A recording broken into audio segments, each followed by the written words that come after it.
Oke. Hmm.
Nih, bisa. Oh, karena aku co-host.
dong. Ya. Iya, masuk.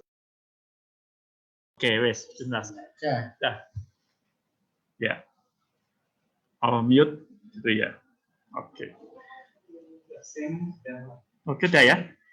Oke, udah live streaming. Sip.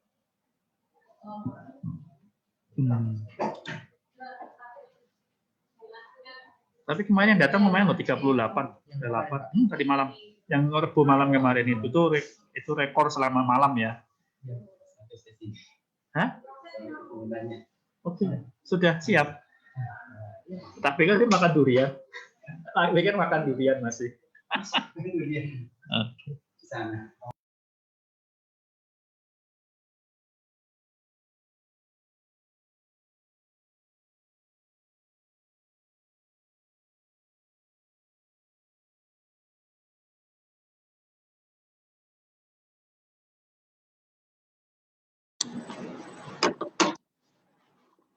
Bagaimana Pak Radit?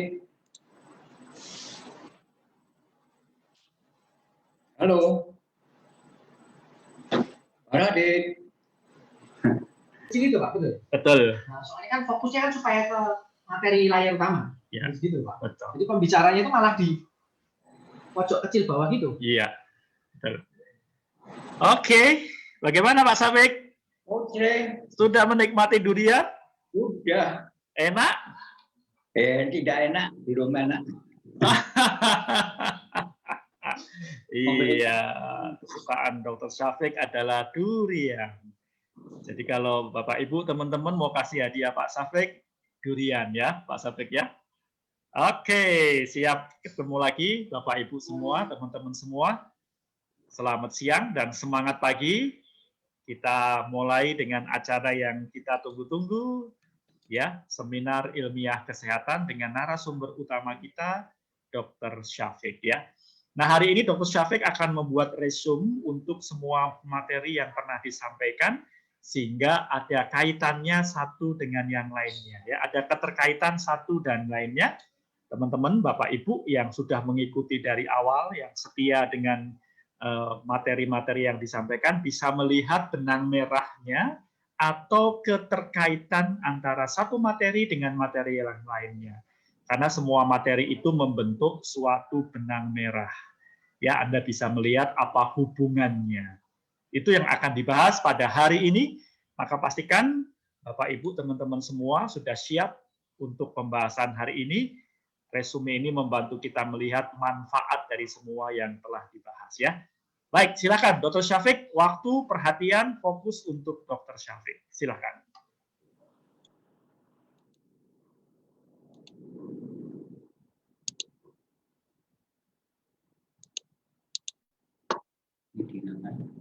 Kira aja.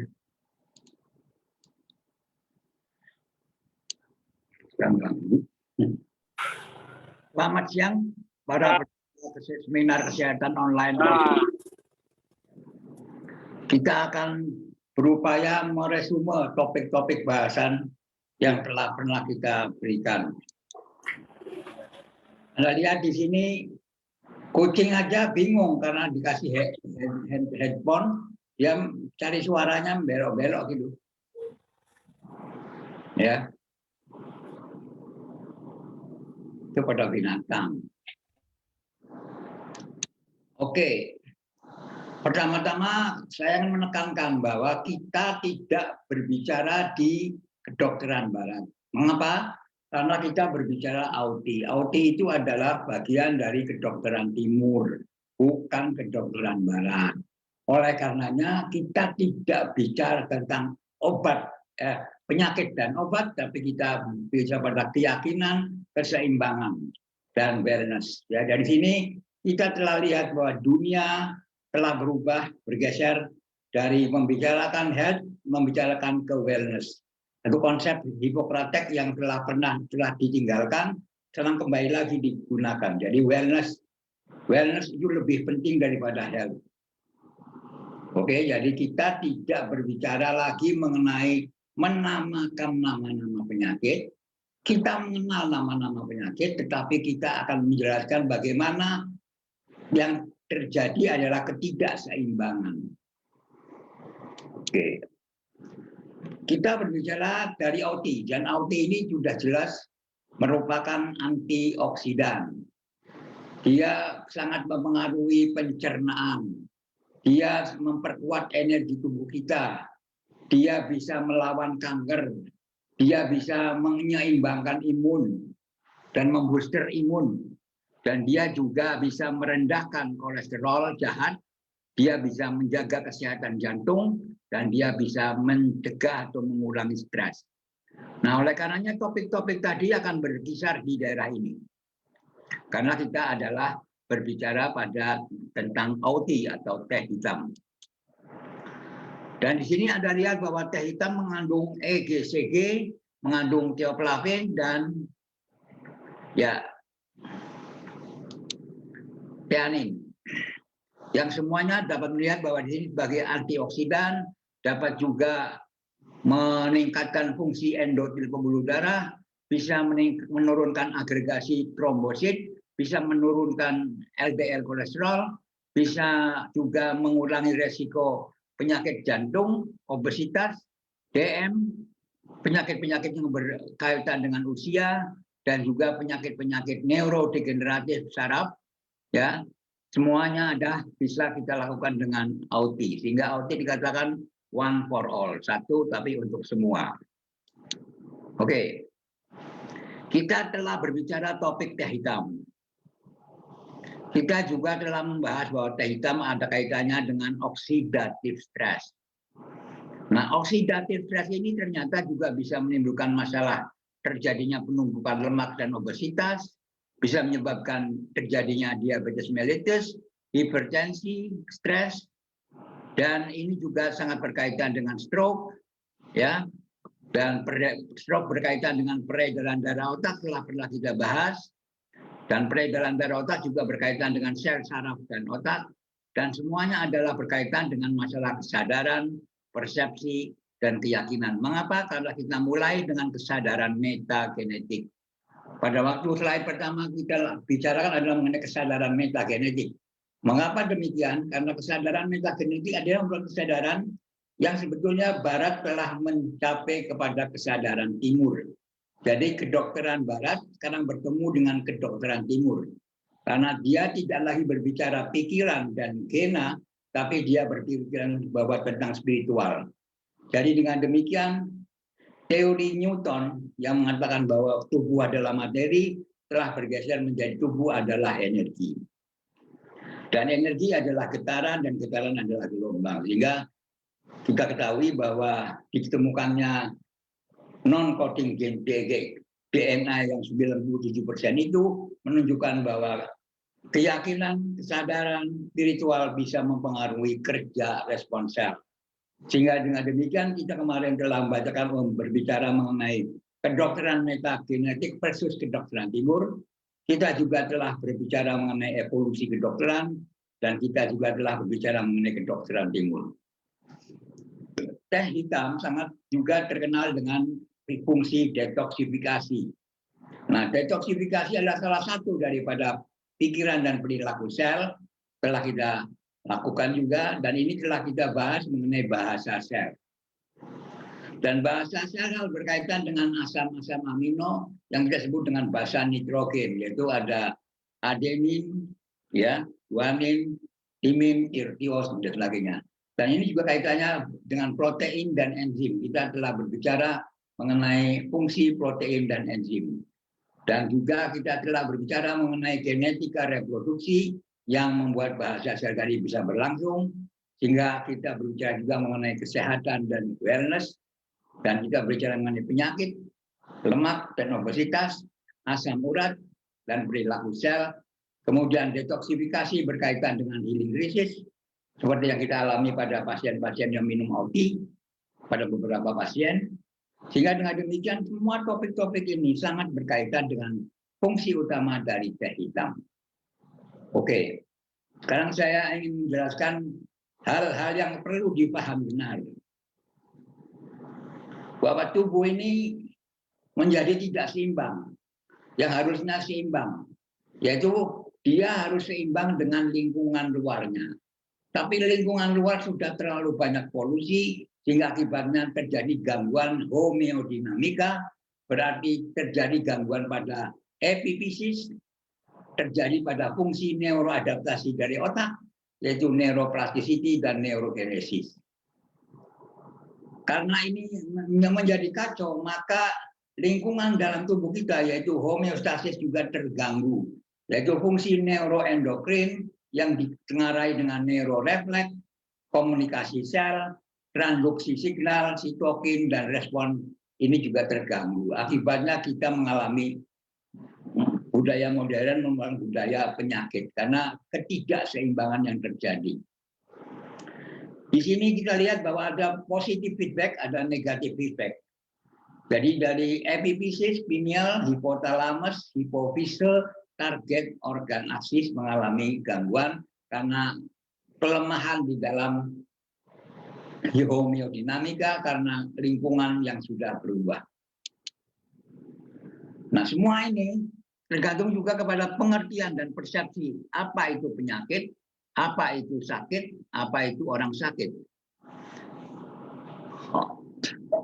Sakit adalah sebetulnya istilah yang digunakan oleh pasien, tetapi kalau penyakit adalah istilah yang digunakan oleh para dokter. Sedangkan orang sakit adalah yang digunakan oleh masyarakat. Nah, karena adanya ketidakpengertian ketiga ini, maka kadang-kala membuat semuanya adalah disease. Sehingga akibatnya cara penanggulangannya juga malah justru merusak tubuh. Kita juga telah berbicara mengenai pH. Bahwa kalau pH-nya asam bersifat berarti sel mengalami sakit. Kalau pH-nya basah berarti sel dalam keadaan sehat. Misalnya makanan-makanan asam, kopi, soft drink, stres, kelelahan, penuaan, emosi-emosi negatif itu merupakan pH yang asam. Ya, seharusnya netral di sini.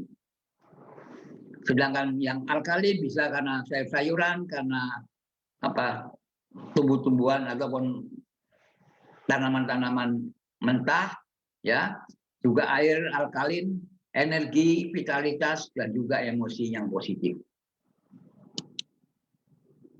Nah, karena kita berada di OT, berarti kita berbicara bukan kedokteran barat, bukan berbicara drug, tetapi berbicara herbal. Jadi bedanya apa? Herbal dengan apa? Kalau herbal adalah senyawa yang bersifat alami dari alam. Kalau obat adalah yang dibuat secara sintetik oleh manusia, oleh karena itu tidak alami. Herbal bersifat mengamplifikasi, menunjang, memoderasi. Tetapi kalau kimia memblokir, menekan, dan malah justru menghambat. Kalau herbal detoksifikasi, tetapi kalau drug justru meracuni. Kalau herbal bersifat multidimensi, satu daun bisa digunakan untuk semua, tapi kalau drug satu obat, satu penyakit. Kalau herbal multiple intelligence, kalau ini adalah kayak robot. Jadi tubuh dianggapnya sebagai mekanik aja, sebagai tubuh sebagai robot. Sedangkan tempat-tempat reseptor yang ada di tubuh dipekakan, tetapi kalau ini menjadi bingung, malah disumbat, sehingga dengan demikian menimbulkan menurunnya imunitas. Kalau ini justru menunjang imunitas, mengurangi inflamasi, malah ini menyebabkan inflamasi, ya, menyebabkan bakteri-bakteri menyerang pada yang jahat saja. Kalau ini semuanya diserang, misalnya sel kanker, sel yang normal pun diserang. Jadi Anda lihat di sini sifatnya represif. Kalau di sini sifatnya persuasif. Jadi inilah kehebatan kedokteran timur dibanding dengan kedokteran barat. Sama-sama mengobati orang sakit, tetapi berbeda cara berpikirnya. Kedokteran barat hanya melabilisasi nama-nama penyakit. Mengapa harus melabilisasi nama penyakit? Karena berkaitan dengan obat yang dibuat oleh pabrik obat. Jadi tugas dokter adalah menyatakan nama penyakitnya. Dan satu nama penyakit, obatnya bisa macam-macam dari satu pabrik, berbeda pabrik juga namanya berbeda. Sehingga kadang-kala seorang dokter harus dibantu dengan buku yang namanya PDR, Physician Desk Reference, pada mejanya. Karena dia tidak mungkin menghafal semua nama-nama obat. Ini karena orang Barat menggunakan disease model. Dia mengatakan bahwa orang sakit itu karena penyakit. Jadi penyakit itu penamaan orang sakit. Nah, setiap penyakit mempunyai sifat-sifat khusus dan mempunyai riwayat penyakit tersendiri.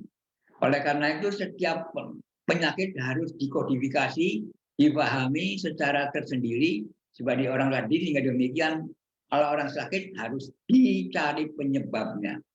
Penyebab dari sakit tadi dengan cara mencari nama penyakit. Jadi tugasnya seorang dokter adalah mendiagnosa dan juga mengobati penyakitnya. Kalau penyakitnya sudah diobati, orangnya tidak dipikirkan. Jadi disease model menyebabkan konsep dehumanisasi. Pasien tidak dianggap manusia, tapi pasien dianggap sebagai objek. Nah, ini namanya alopatia. Kedokteran Barat adalah kedokteran yang selalu bertelekan pada teknologi. Kedokteran disease model ini sangat baik pada kondisi-kondisi akut atau emergensi. Tetapi kalau sudah kondisinya kronis, maka timbullah berbagai macam racun-racun dalam tubuh kita, sehingga akibatnya tubuh tidak mampu mendetoksifikasi kondisinya. Nah, oleh karena itu kedokteran timur atau disebut dengan naturopatia atau traditional medicine itu mengatakan bahwa orang sakit itu disebabkan karena ketidakseimbangan. Jadi di sini penyebabnya adalah ketidakseimbangan. Setiap orang yang sakit itu unik, tidak bisa digeneralisasi dengan pasien yang lain. Oleh karenanya tugas terapis adalah menyeimbangkan kembali ketidakseimbangan tadi, sehingga dengan demikian dapat menekan sakitnya. Anda lihat di sini pohon kedokteran. Jadi disease model kerjanya di nama-nama penyakit, label penyakit. Dan masing-masing label penyakit itu dokternya spesialis sendiri. Kalau di kedokteran timur itu adalah penyebab utama dari akar permasalahan adalah gangguan ketidakseimbangan imun, ketidakseimbangan struktur tubuh, ketidakseimbangan inflamasi, ketidakseimbangan hormon, karena terlalu banyaknya toksis kimiawi, karena ketidakseimbangan pencernaan, dan juga disfungsi mitokondria. Ini yang diobati oleh kedokteran timur.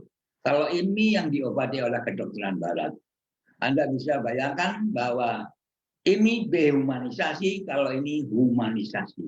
Ini memanusiakan manusia, kalau ini tidak memanusiakan manusia. Nah, ketidakseimbangan menurut konsep kedokteran timur, orang disebut sehat kalau dia seimbang asam basanya. Kalau seimbang asam basanya berarti metabolisme aerob sangat berperan. Kalau metabolisme aerob berperan, maka keseimbangan oksidan dan antioksidan akan berlangsung. Dan kalau oksidan dan antioksidan seimbang, maka jaringan ikat akan tetap utuh. Dan akibatnya keseimbangan antara reaksi inflamasi akut dan kronis juga seimbang.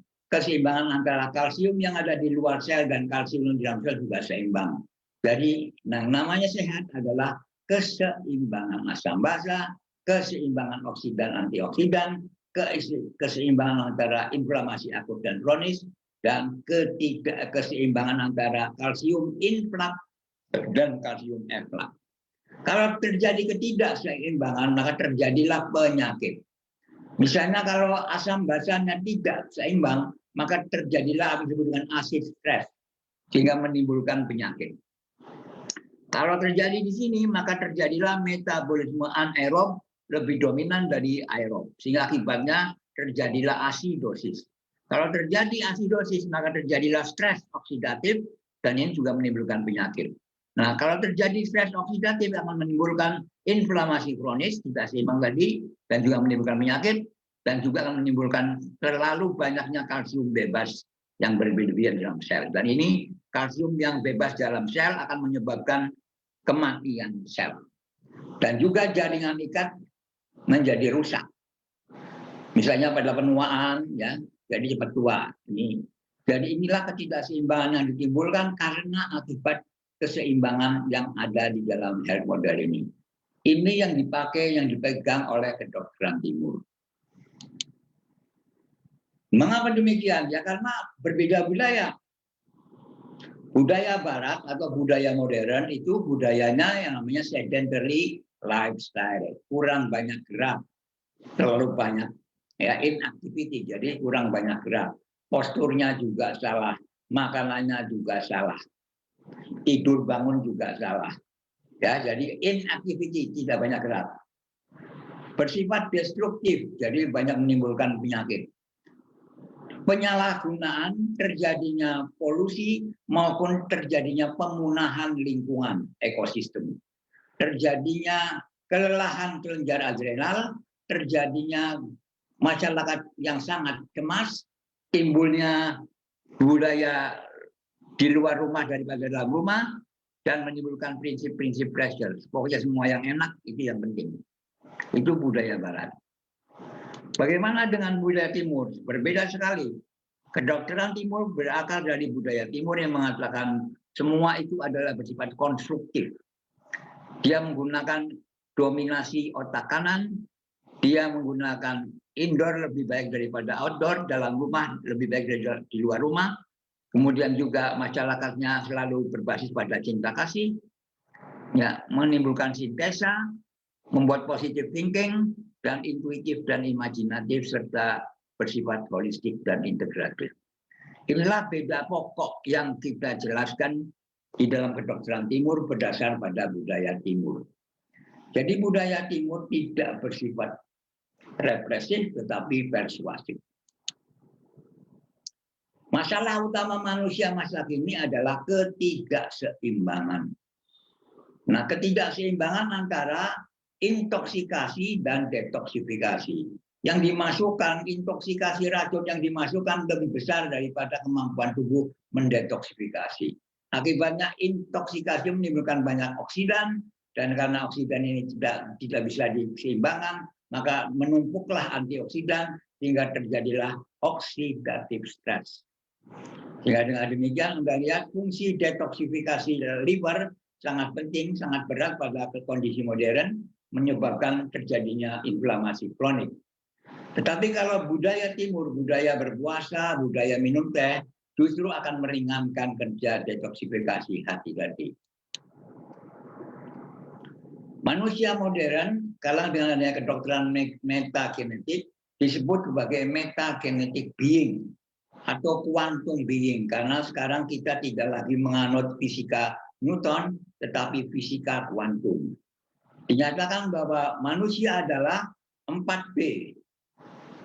Belief, keyakinan yang memerintah otak, dan otak memerintah tubuh, dan tubuh membuat perilaku behavior. Dan behavior ini berupa dari persepsi, perilaku, gaya hidup, hingga timbullah budaya timur. Sedangkan otak kita punya 5 fungsi. Spiritual brain, cortical brain, limbic brain, vegetative brain, dan enteric brain. Ya, jadi kedokteran timur lebih holistik daripada kedokteran barat. Mengapa demikian? Ya karena tadi budaya timur adalah budaya seimbang. Budaya seimbang antara alam dan kehidupan. Budayanya holistik dan budayanya tidak destruktif tetapi justru konstruktif. Namun budaya barat, budaya modern adalah budaya materialistik, budaya serakah, dan budaya destruktif hingga menimbulkan penuh keraguan-raguan, kecemasan, tidak yakin, dan negatif thinking. Akibatnya polusi terjadi, pemunahan ekosistem terjadi, terjadilah ketidakseimbangan. Yang ketidakseimbangan ini justru menyebabkan tubuh menjadi sakit. Jadi semua pada persepsi kita. Kalau persepsi kita terhadap lingkungan salah, maka tubuh juga akan menerjemahkan di otak juga salah. Ya, jadi pikiran, tubuh, dan dunia lingkungan sangat penting. Jadi jelas di sini bahwa hidup adalah proses keseimbangan antara intoksikasi dan detoksifikasi, sehingga bisa menimbulkan oksidatif stres. Anda lihat di sini penyakitnya macam-macam namanya, tetapi kita menggunakan kedokteran timur hanya menggunakan oksidatif stres. Dengan mengobati oksidatif stres, maka semua nama-nama penyakit ini bisa kita obati. Demikian juga salah satu dari oksidatif stres adalah namanya inflamasi kronis. Semua nama-nama penyakit ini bisa dilakukan hanya dengan mengobati oksidatif stres dengan OT, maka semuanya selesai. Sehingga ini cara pendekatan yang demikian lebih sederhana ini lebih baik dan tidak merusak tubuh, atau yang namanya bersifat persuasif, tidak destruktif. Inilah homeostasis. Jadi mekanisme penyembuhan, kalau misalnya terjadi perubahan suhu akan rodok, ya, sehingga suhu tubuh meningkat. Kemudian ini negatif, ini positifnya, ya, suhu tubuh meningkat sehingga menimbulkan mekanisme pendinginan dengan keluarnya keringat, hingga akibatnya suhu tubuh bisa kembali ke normal. Keseimbangan yang terjadi pada senyawa kimia tubuh. Ya, semua makanan, udara, itu akan dimasukkan ke paru-paru, makanan ke saluran pencernaan, kemudian dimasukkan di dalam pool di sini, kemudian ada yang disimpan, ada yang dipakai, ada yang diperbaiki dan sebagainya, sehingga menimbulkan di sini metabolisme dan menimbulkan proses ekskresi dari tubuh melalui paru-paru, melalui saluran pencernaan, ginjal, kulit, dan juga aliran darah menstruasi. Nah, kalau ini tidak seimbang, Anda bayangkan terjadilah penyakit-penyakit karena gangguan metabolisme, yaitu gangguan detoksifikasi, dan menimbulkan juga gangguan fungsi-fungsi organ vital. Nah, kedokteran timur selalu mensupport homeostasis. Tetapi kalau kedokteran barat menyerang ataupun merusak kondisi homeostasis. Akibatnya Anda lihat kalau ini menyebabkan quality of life, masa kelangsungan hidupnya lebih lama, kalau ini menyebabkan penyakit dan menimbulkan masalah-masalah yang mempercepat penuaan dan kematian.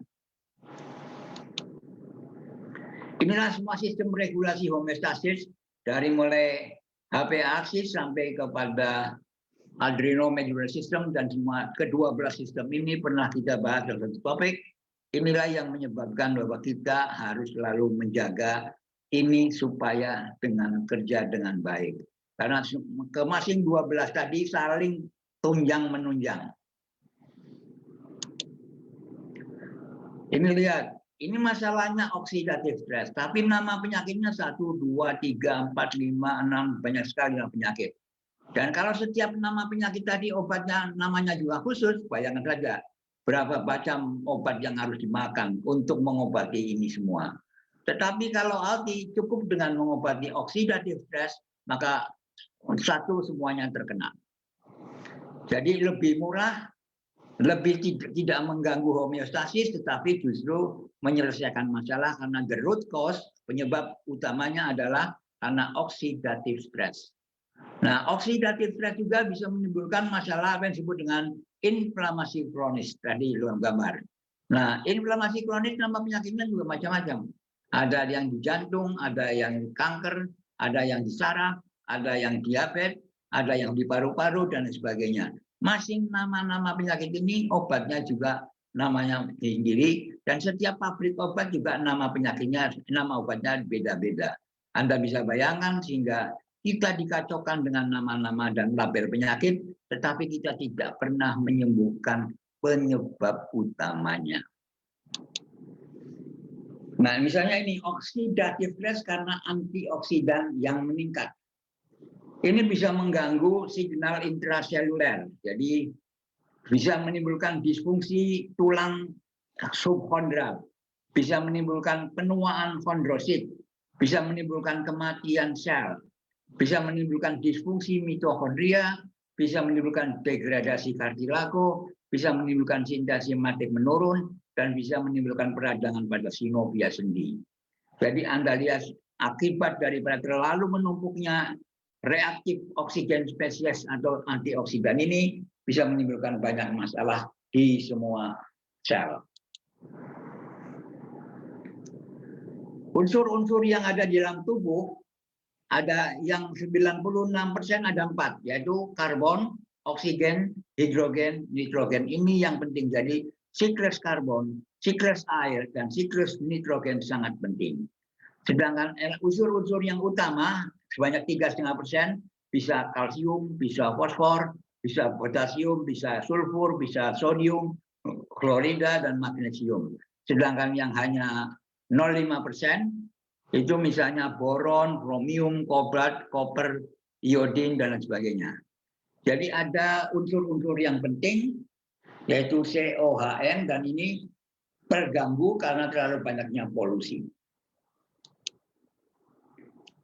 Pada pengertian kesehatan, ada istilah namanya health belief model, adalah model kesehatan yang berdasarkan kepada keyakinan. Kedokteran timur menggunakan ini. Karena apa? Belief pada ancaman kesehatan pada orang, belief pada efektivitas perilaku sehat, dan ini bisa menimbulkan perilaku sehat. Jadi dengan dua cara ini, yang karena bermasalahnya ini bisa menimbulkan orang itu sehat. Anda lihat di sini, kedokteran timur di sini, kedokteran barat di sini. Kalau terjadi stres, maka stres dianggap oleh kedokteran timur adalah tantangan dan menyebabkan fit menjadi segar. Dan ini bisa menimbulkan merangsang HP aksis, bisa autonomic nervous system parasimpatis hipertoni, sehingga menimbulkan adaptive coping, integratif, terjadilah awareness. Kalau ini justru kebalikannya, menimbulkan coping yang salah, akibatnya terjadilah penyakit. Pengaruh-pengaruh pada kesehatan Anda bisa karena hereditas, pewarisan, lingkungan fisik, lingkungan sosial, budaya, perilaku, ya, tingkah laku, media, teknologi. Kesemua ini yang bisa menyebabkan keyakinan seseorang bisa menjadi cemas atau bisa menjadi lebih yakin, dan ini menimbulkan banyak penyakit karena pengaruh-pengaruh pada kesehatan ini. Dan semua orang selalu mencarinya fakta. Kalau tidak ada fakta, maka dia tidak percaya. Saya percaya kalau ada faktanya. Kalau nggak ada faktanya, maka ini semua yang menimbulkan orang terlalu ilmiah. Kalau tidak ada faktanya, aku tidak percaya. Tapi kalau ada faktanya, baru percaya. Inilah kelemahan daripada kedokteran barat, karena dia selalu menggunakan dengan otak kiri. Otak kiri adalah selalu dengan realita, fakta, ya. Sedangkan ini adalah otak kanan, selalu menggunakan imajinasi, intuisi, dan lain sebagainya. Jadi di dalam dunia keyakinan ada kebenaran, ada ilmu, ada keyakinan. Nah, kebenaran ini biasanya berunsur kepada ketuhanan, sedangkan knowledge ini diakibatkan dari perkawinan antara dua konsep ini, sehingga yakinlah dia bahwa apa yang dikatakan Tuhan tadi benar. Seseorang akan menjadi percaya apabila budayanya menguatkan, keimanannya menguatkan, pendidikannya menguatkan, pengalamannya menguatkan, mentor-mentornya juga mengatakan benar. Maka kalau sudah percaya, maka terjadi nilai-nilai baru. Nilai baru akan menjadi tingkah laku baru dan menimbulkan perilaku baru. Kalau sebaliknya bisa membahayakan. Ya, jadi manusia akan selalu mencari pengertian, kemudian mengevaluasi terhadap keyakinan yang ada, kemudian dia menerima keyakinan tadi, dan akhirnya dia berefek pada keyakinan hingga menimbulkan, ya, ini. Jadi inilah yang kita nyatakan bahwa keyakinan sangat penting pada metagenetic being, ya. Jadi belief bisa mempengaruhi brain, brain mempengaruhi body, dan body mempengaruhi behavior. Apabila terjadi keyakinan negatif, maka ada 4 langkah. Yang pertama, isolasikan salah satu keyakinan. Pahami keyakinan yang Anda ketahui. Kemudian cari kebenaran dari keyakinan tadi, dan bangunlah keyakinan baru. Jadi kalau saya bilang saya kurang baik, saya marah, saya tidak yakin, saya tidak selamat, dan sebagainya, itu adalah pikiran-pikiran negatif, harus dilakukan 4 langkah ini. Sehingga dengan demikian kita tidak terkena menjadi fear-based community, komunitas yang berdasar pada kecemasan, yang bisa merangsang simpatis hipertonik, sehingga adrenalnya menjadi kerja lebih besar. Anda lihat di sini pengaruh dari usus. Ini bagian otak yang mengatakan bahwa, oh ini baik, jadi sehat. Oh ini jelek. Nah, mengapa ini mengaruhi? Karena mikroba pada pencernaan yang Anda makan itu bisa mempengaruhi sistem imun, ya, bisa membuat pertahanan sistem imun, ya, kemudian dia mempengaruhi otak, otak akan mengenalkannya, sehingga dengan demikian ini adalah trio bimbo, otak, imun, dan usus bekerja berbarengan. Jadi kalau kita pikirannya negatif, maka semuanya menjadi negatif. Orang yang tidur ini selalu prolaktinnya meninggi, kortisol, leukosit, ya panjang telomere juga membaik, maka menguatkan sistem imun. Sehingga dengan demikian bisa mengurangi gangguan kekurangan imunatis innate, ya, IL dan sebagainya. Ya. Jadi dengan pengaruh tidur saja bisa memperkuat sistem imun. Nah, orang-orang modern justru tidurnya tidak cukup. Dan tidur hanya formalitas. Nah, Anda lihat di sini sistem sensorik dari tubuh. Ada yang lidah, ada di mata, ada indera pencium, ada indera keseimbangan, ada indera pendengaran, dan ada indera yang keenam, yaitu indera suhu, keseimbangan, mekanik, dan proprioseptik. Ya, sama. Nah, jadi tubuh yang sehat dengan pikiran yang sehat menjadikan orang menjadi bahagia. Jadi di sini pikiran sangat penting. Pikiran yang ditengarai dengan spiritual sangat penting bagi metagenik. Anda lihat di sini wellness sama dengan well-being. Berbeda dengan health. Health adalah healing after illness. Jadi dia sehat setelah kena sakit. Tapi kalau wellness adalah keadaan tidak pernah sakit. Nah, jadi di sini hemodinamika, homeostatis, wellness mempengaruhi kesehatan homeostasis, akibatnya menyebabkan rasa sakit bisa sembuh atau tidak sembuh atau bakal mati atau menjadi cacat. Apa bedanya kesehatan dengan wellness? Kesehatan ini merupakan kondisi sehat fisik daripada individu. Tetapi kalau wellness justru multidimensi, baik fisik, emosi, spiritual, intelektual, interpersonal maupun environmental. Jadi sehat berarti tidak adanya baik kondisi penyakit mental maupun fisik. Tetapi kalau wellness adalah kondisi di mana gaya hidupnya sehat. Jadi di sini orang sakit, ini orang-orang kedokteran barat di sini. Kalau kedokteran timur di sini. Jadi kita tidak lagi menganut paham health, tapi kita menganut paham wellness. Jadi bisa pre-kontemplasi, kontemplasi, preparasi, action, baru maintenance. Nah, menurut neuroscience, bahwa wellness itu adalah di puncak di sini. Kalau neurologis maupun ahli bedah saraf menganggap otak itu sebagai jaringan. Kalau psikiatris menganggap otak itu sebagai neurotransmitter. Kalau psikologis atau terapis menganggap sebagai perilaku. Tetapi bagi mereka yang memberi diet, olahraga, nutrisi, dan nootropik menganggapnya bahwa ini adalah wellness. Jadi wellness adalah puncak daripada fungsi neuroscience. Inilah proses detoksifikasi. Jadi banyak racun yang masuk ke dalam tubuh. Nah, kalau liver tidak mampu menampung toksin-toksin tadi, maka toksin tadi disimpan, tergantung dari toksinnya. Bagi yang larut dalam air, larut dalam lemak, akan disimpan di sel-sel lemak, disimpan di sum-sum tulang, disimpan di hati, dan disimpan di sistem saraf pusat. Tetapi kalau toksinnya larut dalam air, dia disimpan di sendi, di darah, di jaringan, dan di otot. Jadi kadang-kala kalau racunnya terlalu banyak, kita minum OT, terjadi healing krisis, karena racun-racun ini tidak bisa selesai. Maka efek daripada keracunan ini banyak sekali nama-nama penyakit yang ada di bawah ini. Jadi tugasnya dari liver adalah merubah toksin yang larut dalam lemak menjadi larut dalam air melalui proses sitokrom dan konjugasi. Sehingga dengan demikian terjadilah eliminasi melalui urin, empedu maupun feses.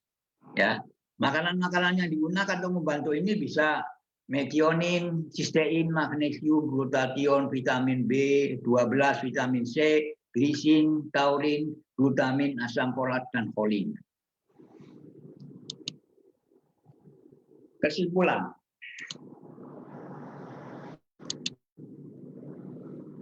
Maaf.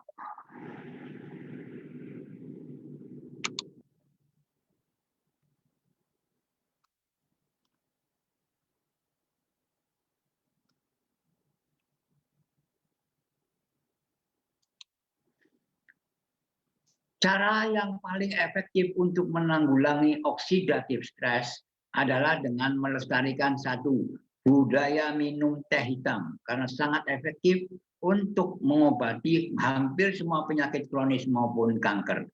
Dan budaya berpuasa sebagai cara mudah melakukan detoksifikasi agar tetap sehat. C. Cara terapi yang menyatu dalam bentuk budaya dan gaya hidup lebih tepat dan bisa berefek lama agar ketidakseimbangan bisa diseimbangkan kembali. Sehingga tubuh tidak kebanjiran toksin akibat budaya modern, dan budaya di atas perlu diimbangi dengan pola istirahat yang cukup, pola makanan yang sehat, melakukan aktivitas gerak yang tubuh yang baik, berpikir positif, tidak stres, dan hidup penuh dengan cinta kasih. Toksin yang berlebih tergantung sifatnya. Kalau larut dalam air, akan tersimpan dalam sendi, darah, jaringan, dan otot. Tetapi kalau larut dalam lemak, akan disimpan dalam sel lemak, tungsuk tulang, dan sistem saraf pusat. Demikian kesimpulan saya mengenai hal-hal yang perlu ditekankan pada resume pembahasan topik-topik yang telah kita pelajari. Semoga bermanfaat. Demikian, Pak Radit. Oke, Dr. Syafiq. Terima kasih. Iya, jadi luar biasa ya teman-teman ya, Bapak Ibu semua. Itu tadi summary atau intisari dari sekian banyak topik-topik yang sudah disampaikan oleh Dr. Syafiq ya. Kita ingat kalau kita mau hitung udah berapa banyak ya Dr. Syafiq topik yang sudah kita bahas itu ya. Jadi slide nomor 3. Ya, bagaimana Dok? Slide nomor 3 diperlihatkan aja. Oke, sebentar ya. Saya tunjukkan slide nomor 3. Yes, slide nomor 3. Terus. Bentar. Ya, ini ya. Nomor ini, Pak. Nomor 6. Nomor 6. Oke, ini ya. Ya. Itu semua topik-topik yang telah kita bahas. Dan saya gambar kesinambungannya. Hubungan-hubungannya. Ya. Kalau Anda memahami, tentu Anda sudah pandai. Tapi kalau Anda hanya sekedar mengikuti tanpa memahami, waduh, telah membuang-buang waktu saja. Ya. Pak, ini Pak. Yang keenam, Pak. Ya, ini Pak. Diperbesar, Pak. Bentar, Dok ya. Saya perbesar dulu. Oke. Slide nomor 6. Ya, bentar, Dok. Oke. Slide nomor 6 ini ya, Dok. Ini kah? Ini. Ya. Ya. Enggak. Ini memperbesarnya gimana ya? Mas Gio, ini slide-nya diperbesar bagaimana ya? Yang ini.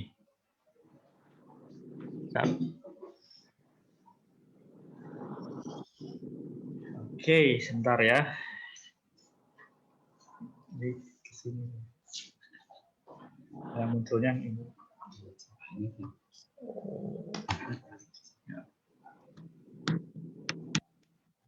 Ya.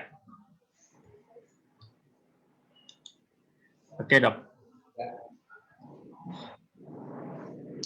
Itu topik-topik yang telah pernah kita bahas. Dan kaitan antara topik tadi saya sudah berganti dengan garis-garis putih.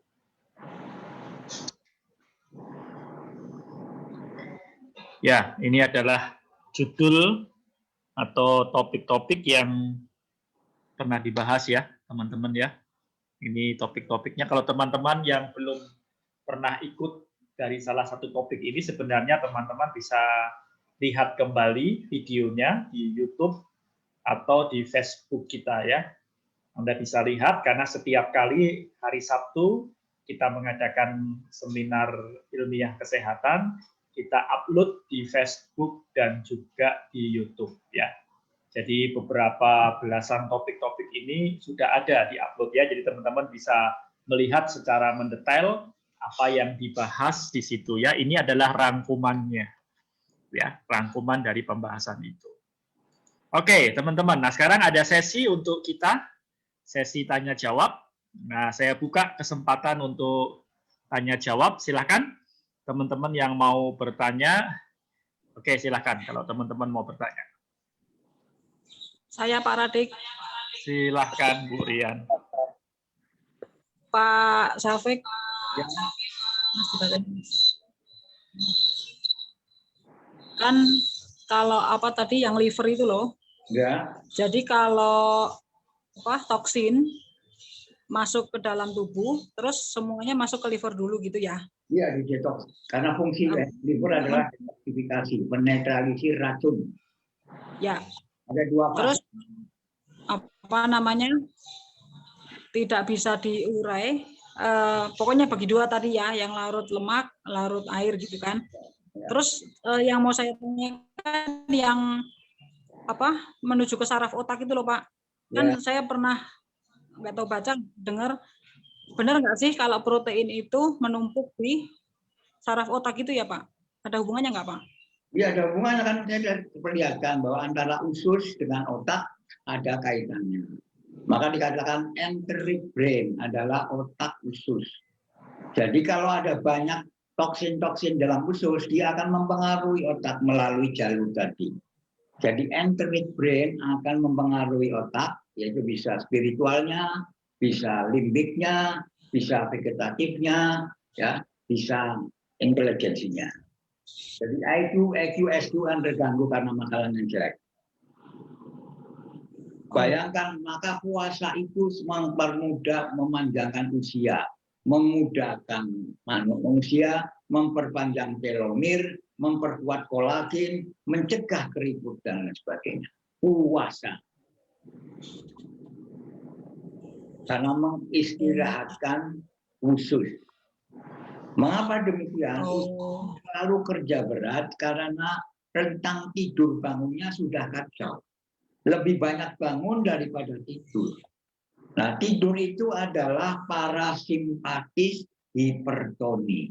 Jadi saraf-saraf parasimpatis kerja berat untuk supaya usus bisa istirahat dan bisa mencerna.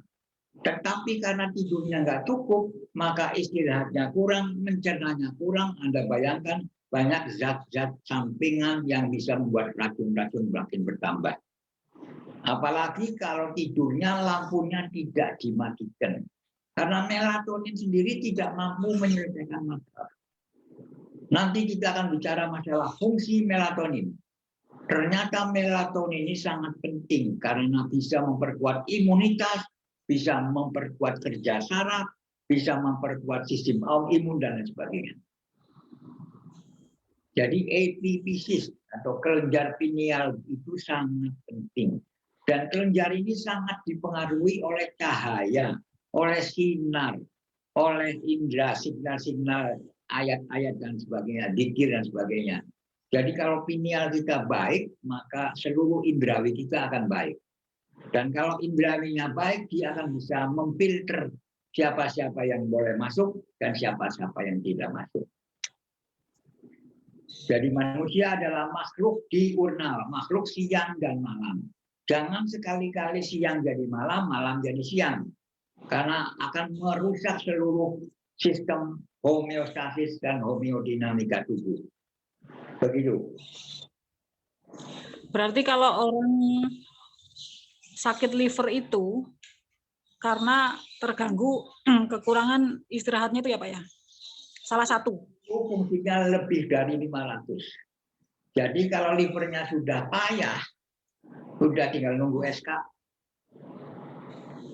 Jadi tolong jangan Anda terlalu letih dengan pekerjaan Anda.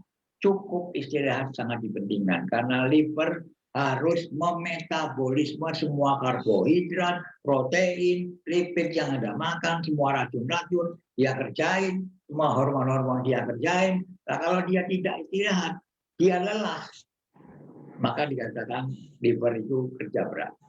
Maka kalau terjadi hepatitis, waduh sudah. Jangan sekali-kali Anda terlalu aktif kerja seperti orang modern, lupa akan tidur, lupa akan istirahat, lupa akan makan yang baik, dan lupa akan ketenangan batin.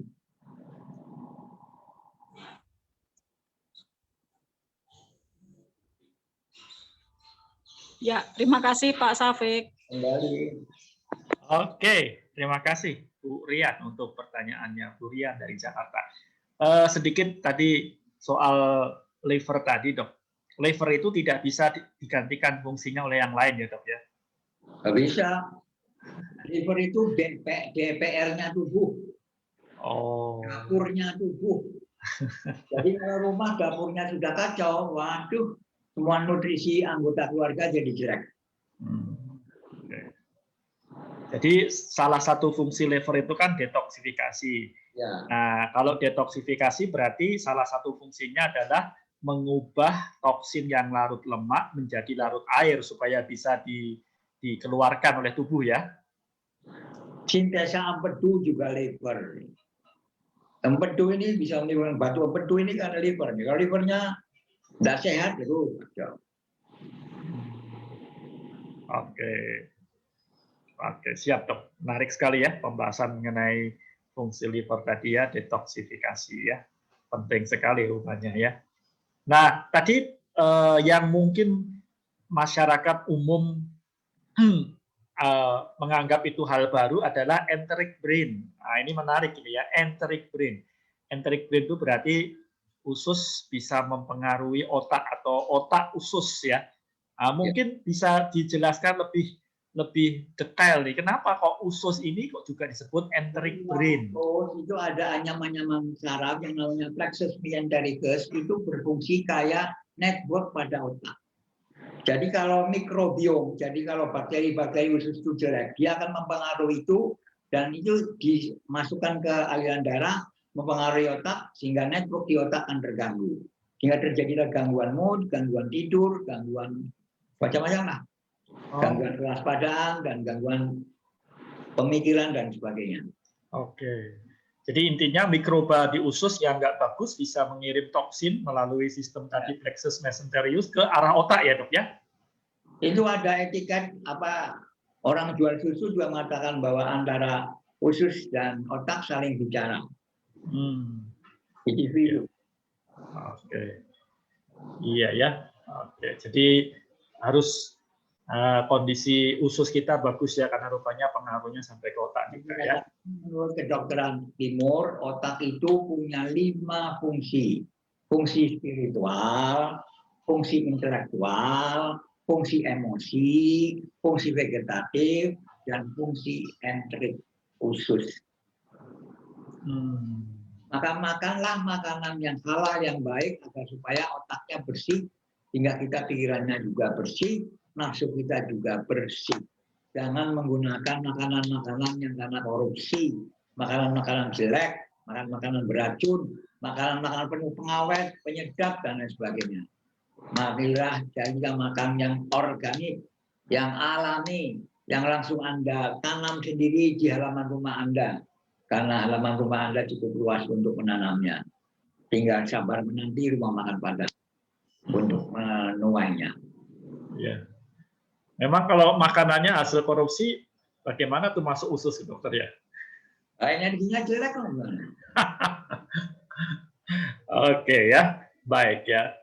Oke, menarik ya pembahasannya. Silakan Bapak Ibu, teman-teman yang lain yang mau bertanya, masih ada waktunya untuk sesi pertanyaan atau sesi tanya jawab. Silakan. Halo Pak. Ya. Selamat siang, selamat pagi. Assalamualaikum. Ya, selamat. Iya dokter, sudah dijelaskan banyak sekali dari dokter.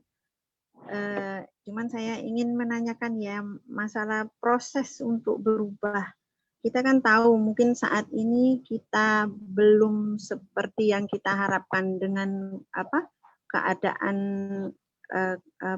hidup kesehatan yang belum untuk menuju wellness itu loh dokter.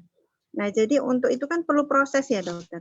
Ya. Jadi awalnya itu mungkin dari diri kita sendiri yang merubah untuk menjadi mengarahkan ke yang positif-positif itu ya dokter.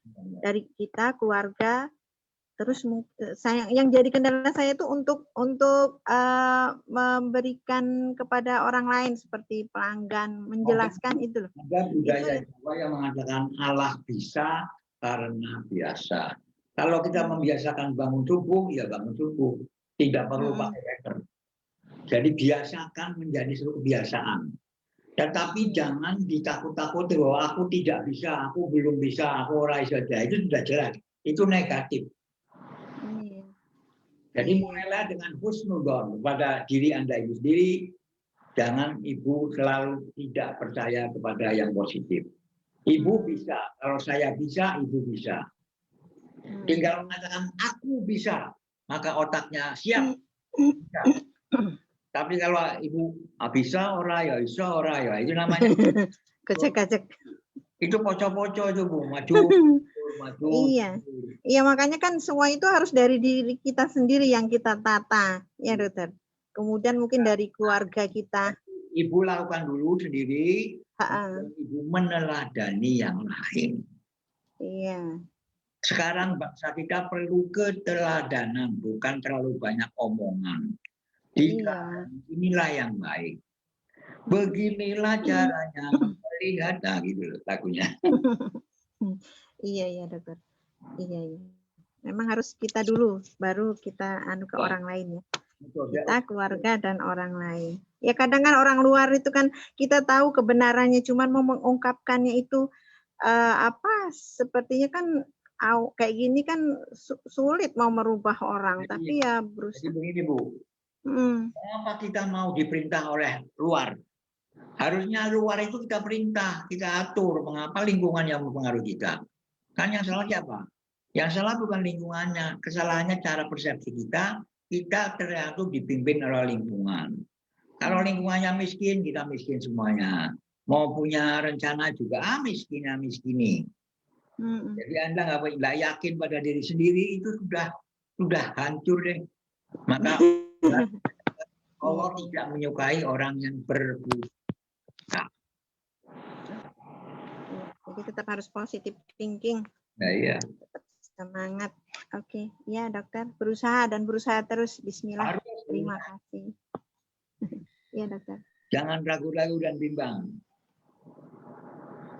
Oke, Ibu Ayu dari Jogja. Terima kasih untuk pertanyaannya ya, menarik ya. Ibu Ayu concern sekali dengan keinginan untuk berubah ya, berubah ke arah wellness ya. Apa saja langkah-langkah yang harus dilakukan tadi ya. Sudah dijelaskan oleh Dr. Syafiq bagaimana kita bisa berubah ya, kedokteran metagenetik ya. Kita ingin mengarah kepada wellness ya. Perbedaan antara kedokteran barat dan timur berbeda. Kedokteran barat itu hanya health. Padahal health itu artinya kondisi setelah sembuh dari penyakit ya. Tapi kalau wellness itu kelanjutannya menuju kepada sejahtera yang berarti bahagia. Itu inti dari pembahasan mengenai wellness ya. Untuk lebih jelasnya Anda bisa lihat di video kita ya. Anda bisa lihat, di-download atau dilihat di Facebook atau video kita yang judulnya adalah wellness ya versus health. Oke, baik silakan teman-teman yang lain, Bapak Ibu yang lain.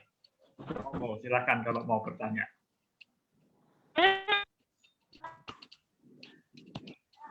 Silakan Bu Nur Ahmi ya kalau mau bertanya. Topik berikutnya melatonin ya Pak Raden. Oke, bagus ya. Terima kasih Dr. Syafiq sudah disebutkan ya Bapak Ibu teman-teman. Topik berikutnya untuk hari Sabtu depan adalah melatonin. Tadi sedikit disinggung oleh Dr. Syafiq, melatonin ini punya fungsi luar biasa ya. Melatonin bahkan berkaitan dengan imunitas kita, dengan sistem kekebalan tubuh kita. Nah, itu yang paling dibutuhkan sekarang di masa pandemik ya. Karena kekebalan tubuh kita lah yang sebenarnya membantu kita bisa mengatasi kondisi di masa pandemi ini. Jangan lewatkan, gabung minggu depan topik pembahasan kita melatonin ya. Baik, silakan lagi Bapak Ibu, teman-teman yang mau bertanya, masih ada waktu lagi ya. Gunakan kesempatan yang baik untuk bertanya ini ya. Silakan.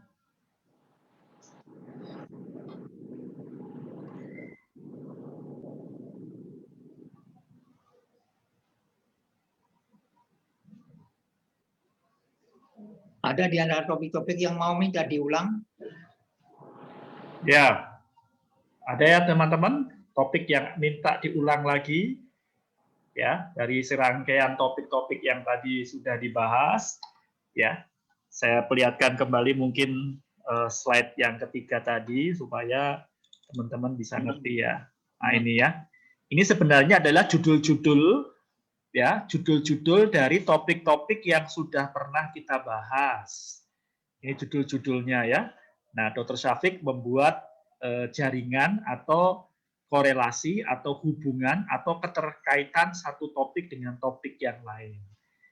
Nah, kalau teman-teman mungkin ingin dijelaskan salah satu topik, nanti kita bisa atur di minggu-minggu berikutnya untuk kembali mengulang topik-topik tertentu di sini ya. Oke, ada nggak yang mau dijelaskan ulang mengenai topik tersebut ya? Itu Pak, kalau boleh, saya belum begitu jelas mengenai yang sel saraf dan otak itu, Pak. Oke, sel saraf dan otak. Saya catat Bu ya. Melatonin kan bagian dari otak. Dalam? Melatonin itu bagian dari otak. Iya, makanya itu dokter. Jadi Nanti salah satu akan, juga, jadi salah satu juga mengarahkan otak pikiran-pikiran yang ke positif gitu. Ya. Salah satunya. Mungkin minggu depan akan dibahas Bu, pada waktu Dr. Syafiq akan membahas topik melatonin ya, mungkin akan dibahas juga di minggu depan ya. Terima Oke, kasih. masukan yang bagus. Zaman sekarang adalah otak-atik. Ya, otak-atik atau otak-otak? Otak-otak makanan. Nah, iya. Enak otak-atik, nek otak-atik kan otak-atik kan malah bingung otak-atik. Iya. Oke, apalagi kira-kira dari topik-topik yang ada di gambar ini yang teman-teman mungkin merasa perlu diulang di minggu-minggu berikutnya? Ya, dari topik-topik yang ada di sini ini banyak sekali topik-topiknya ya. Oh, ini luar biasa ya. Tapi paling tidak kalau Anda mengerti mengenai konsep kedokteran timur itu jauh lebih simpel, lebih mudah atau sederhana untuk menjelaskan yang ada kaitannya dengan OT, teman-teman ya.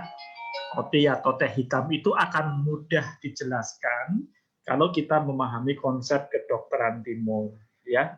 Karena itu lebih gampang dipahami ya. Konsep kedokteran timur itu adalah biographical model.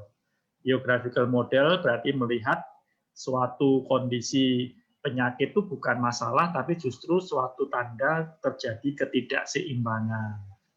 Nah, tugas kita adalah membantu pasien sebagai subjek untuk melakukan keseimbangannya lagi atau homeostasisnya dikembalikan. Ya, salah satunya dengan budaya minum teh hitam. Ya, karena budaya minum teh hitam OT itu bisa mengembalikan keseimbangan antara oksidan dan antioksidan. Kalau oksidan dan antioksidan tidak seimbang, terjadilah oxidative stress. Oxidative stress bisa menyebabkan puluhan nama penyakit yang kita bingung kalau mau hafalkan ya. Tapi kita tahu itu sebenarnya adalah oxidative stress. Solusinya, ya kembalikan keseimbangannya. Kita beri tambahan antioksidan. Dan OT adalah antioksidan yang luar biasa ya. Kadar antioksidannya tinggi sekali ya. Jadi mulai sekarang tiap malam hari gunakan waktu untuk evaluasi diri. Aku kiung piye? Tadi pagi saya gimana? Siang gimana, saya lama ini gimana gitu, dievaluasi dan diperbaiki. dengan cara memasukkan unsur-unsur positif, jangan berbicara unsur negatif. Persetan dengan masa lalu. Yang penting masa depan. Ya. Jangan lihat ke belakang ya, Dok, lihat ke depan ya. Ke belakang kalau ke toilet aja. Oke, betul ya. Oke. Kalau orang terlalu berfokus pada apa yang sudah lewat di masa lalu, kekecewaan atau hal-hal di masa lalu yang mengecewakan, itu juga bisa jadi masalah, dokter ya. Ya, karena stres itu bukan lagi problem tetapi tantangan, pengalaman, hikmah yang terkandung di dalamnya. Itu cara bekerja positif. Otak akan memperkuat itu. Dengan homeodinamik mempengaruhi homeostasis sehingga terjadilah keseimbangan kimiawi yang ada di dalam tubuh. Proses metabolisme, proses kerja ginjal, urin, dan lain sebagainya bisa baik. Baik, dokter. Ini ada permintaan dari salah satu partisipan. Dia minta di-share lagi kebiasaan yang perlu dilakukan untuk menjaga wellness. Oke. Minta di-share lagi kebiasaan untuk menjaga wellness. Oke, nanti saya bicara 8 atau 9 dimensi wellness. Oke. Setelah melatonin ya. Ya, setelah melatonin nanti akan dibahas kembali topik mengenai 8 dimensi. 9 Oh, 9 ya. 9 dimensi dari wellness ya. Itu akan dibahas lebih jelas lagi ya. Silakan tinggal tunggu tanggal mainnya ya. Oke, segera tayang di layar, bukan layar bioskop, tapi layar Zoom Anda. Baik, berikutnya, apakah ada lagi pertanyaan dari Bapak, Ibu, dan teman-teman yang lain? Silahkan, masih ada sedikit waktu lagi. Pak, Ya, halo? ya. Yang untuk kemarin itu pernah mau dijelaskan mengenai yang homeostasis regulatory system itu kan ada 12. Ya, Itu sepertinya belum dijelaskan satu persatu itu. ya, boleh satu-satu nanti. Oke, terima kasih Bu Ayu. Sebetulnya pada waktu membahas kedokteran metagenik versus kedokteran timur itu sudah ada itu. Slide-nya sudah ada, tapi belum saya jelaskan secara tuntas. Oke, saya jelaskan lagi. Oke, Sam, terima kasih atas masukan Anda. Jadi kalau Anda diam saja, aku juga bingung. Aku makin bodoh kalau Anda diam terus. Ya, tapi kalau Anda kritik, Anda memberi komentar, itu saya jadi hidup kembali. Ternyata aku ada berguna gitu loh. Orang yang baik adalah orang yang bermanfaat, ya enggak? Nah, kalau saya ngomong doang tapi Anda nggak dengerin aja ya percuma. Baik, ya masih ada sedikit waktu lagi. Silakan teman-teman. Ada tinggal 5 menit lagi. Ada yang mau bertanya lagi? Ayo Bu Damianti mana itu? Diam aja, ketawa-ketawa aja itu gimana? Bu Ai maksudnya ya? Ya Bu Ai. Bu Ai, apakah ada pertanyaan Bu Ai? Ya Pak. Pak Sayoto juga diam aja, kenapa itu?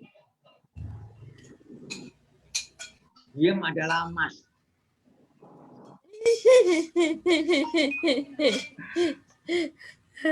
Masa masih? Ya, silent is golden. Silent is golden ya. Oke. Aduh Pak. Bingung ya, apa bingung? Untuk ini Pak, untuk mendeteksi, iya Pak. Kan tadi ada sangkut pautnya antara usus sama apa? Sama yang otak itu ya Pak ya.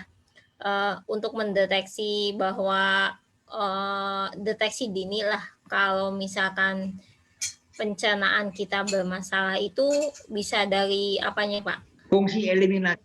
Kalau berhubungan dengan usus tadi Pak? Eliminasi, terutama kolon. Buang air besar. Buang air besar maksudnya Pak? Kembung-kembung. Kaki cepat lelah. Itu berarti saraf yang begitu ke usus terjepit. Oh, Jadi terjepit di situ apa memang saraf, apa memang dari faktor makanan, Pak?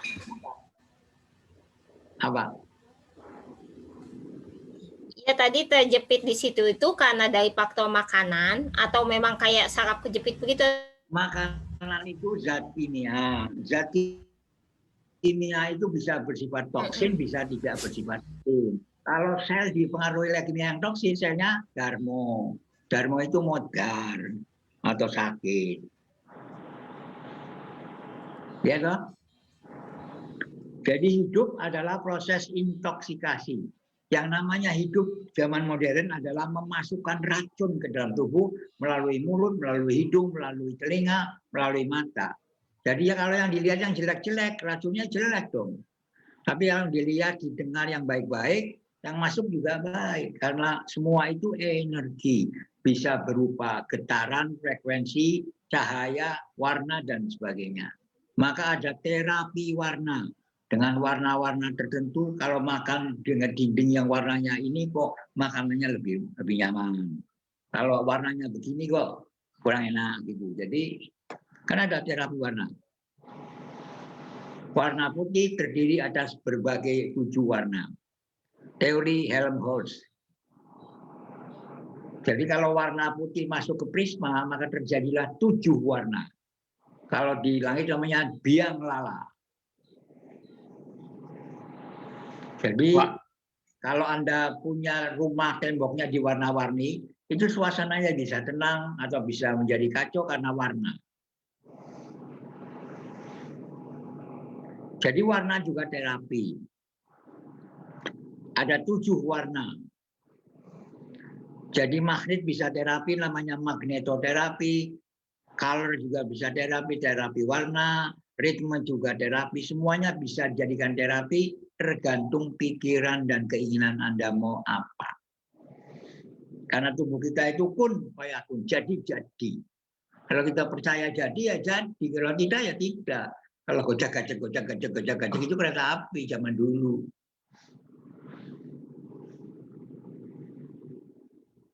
Sekarang ini terjadi kemunduran masalah keyakinan. Maunya serba fakta, buktinya mana? Buktinya mana? Jadi kalau nggak ada bukti nggak percaya. Kalau begitu Tuhan ada buktinya gimana Tuhan? Nggak percaya?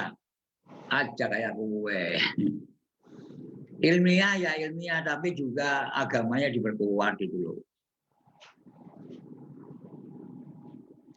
Tidak semuanya dapat dijelaskan secara ilmiah. Ada yang tidak bisa dijelaskan secara ilmiah. Dan itu diakui dunia barat. Maka mereka melakukan metagenetik, kesadaran luhur istilahnya. Padahal ya spiritual. Dia mau nyebut roh, nggak mau dia. Nyebutnya kesadaran luhur.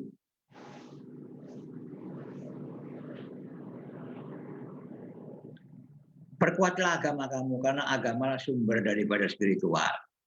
Kalau Anda meninggalkan agamanya, belajar ilmu dunia terus, Anda ini rusak, kacau juga. Anda tidak sehat, Anda jadi linglung. Bagi mereka yang keimanannya kuat, faith-nya kuat, belief-nya kuat. Kalau belief-nya kuat berarti positive thinking. Kalau thinking berarti imunitasnya meningkat. Imun, amal, iman, imun, amal. Aman.